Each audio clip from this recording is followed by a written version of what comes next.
உன்னை வாழ வைக்கிற காலம் வந்துருச்சு. சரியா? நீ கூட்டு சேர்ந்து செய்யற தொழிலும் சரி, நீயா தனிச்சு நிக்கிற உழைப்புக்கு ஏற்ற தொழிலும் சரி, நான் வாங்கி கொடுக்க நான் விட கொடுத்துட்டேன், வழி விட்டுட்டேன். அதுக்கான முயற்சி ஒண்ணுதான் தான் இருக்கணும்.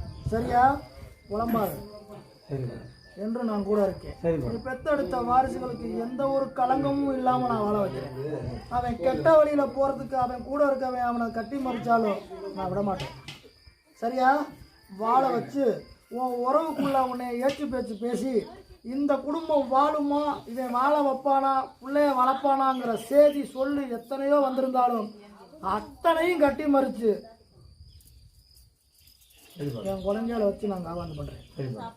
நீ போடுற அன்னம் எந்த வாசல்லையும் என்னைக்கு நிற்காது.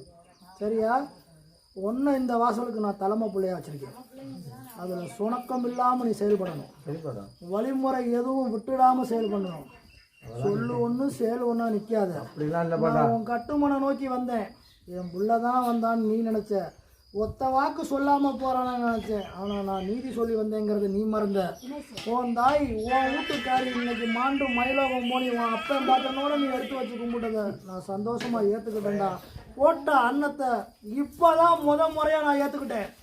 நீ லட்சம் பேத்துக்கு அன்னம் போட்டு வந்தாலும் சரி, 10ஓட 11 என் வீட்டுக்காரியும் உட்காந்து அன்னம் வருவாளான்னு நினச்சேன். அந்த ஆசி காவலுக்கு நின்னா. ஆனால் இன்னையிலேருந்து நீ போடுற அன்னத்தில் உன் தாய் அங்கே நிற்பான். அவளும் உட்காந்து பருட்டுவான். வருடந்தோறும் கையெடுத்து கும்பிட்றத விட்டுறக்கூடாது.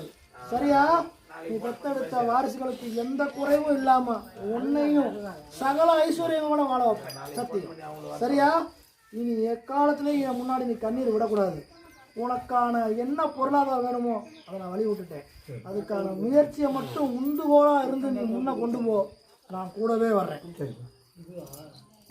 இந்த முக்கணியும் உனக்கு தான், சகலத்தையும் உனக்கு தர்றேன். நல்லா இருக்கு. வேற யாருக்கடா நீதி வரலன்னா